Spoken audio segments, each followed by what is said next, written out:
Hey, I'm Ryan. I'm one of the team leaders and master's program head at Bunjang Branch. This is my vlog for C2 Eagle Lesson 6.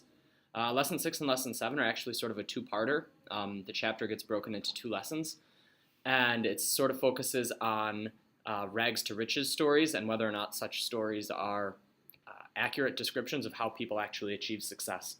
So what I'm going to do is actually have sort of a culmination where in week 7, the kids are going to be finishing their big project, and they're going to be starting it in week 6.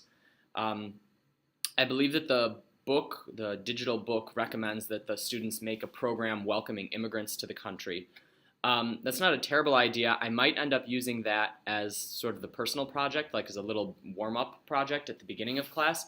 But the bigger project I'm going to have them focus on is they're going to have to do research for homework, and they're going to get started on the research in the third hour of Lesson 6, research on a day in the life of a student in some other country, anything other than Korea. Although the more you can slant the countries towards like developing countries or third world countries will be better, because the goal is to sort of get them to understand how an environment, especially an environment when you're very young, can shape you later on or give you advantages or disadvantages that other people don't have. And all of our students come from very, very privileged backgrounds in comparatively a very privileged country. So this is something that a lot of them probably won't be able to understand at first. So that's what I'm going to do. We're going to start off by just talking about what is rags to riches. I'm going to show them some examples of like fairy tales and stuff. They all know that. Ask them why people like rags to riches stories. What is it that makes people enjoy hearing them or enjoy reading about them? And then I'm going to start to show them a lot of information about other education systems.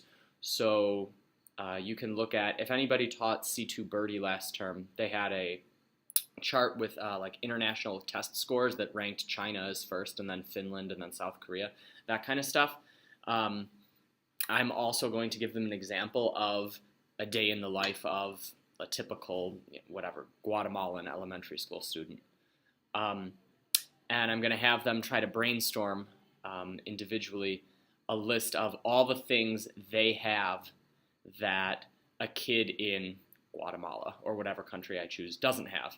And we're going to see how many things they realize are just a random perk of their having been born into a South Korean family.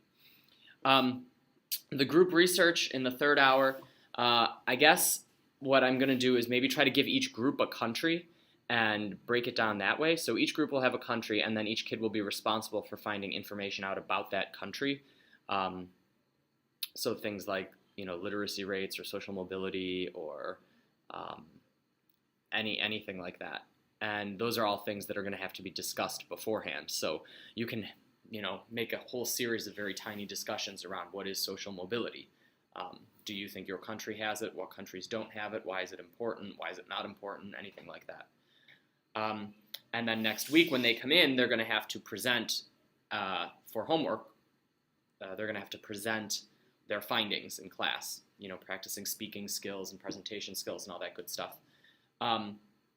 And then eventually next week, the information that they do research, I'm thinking I'm going to turn it into sort of a program of, instead of welcoming an immigrant to your country and helping them succeed, I'm going to turn it into something where they've gathered all this information about a student in another country, and now what would their recommendations be to that country to sort of level the playing field, or to give that student the same advantages that our students have. So that's my general plan. It's pretty simple in terms of prep. It's just going to involve a lot of media cards, discussion questions, like the short answer cards. That's really it. The biggest prep for the teacher's side will be finding your sort of case study that you want to do of a kid from a developing country, and finding out as much information as you can about their daily life. There are tons of documentaries on YouTube you can find about this. You could go to like the UN, UNESCO. You can look up different statistics and literacy rates and things in different countries. You can look up on Wikipedia. They have lists of which countries produce the most billionaires. All that stuff is really easy to look up, and that's where most of the prep will come in for me. So I'll post another video to let you know how it goes, and good luck.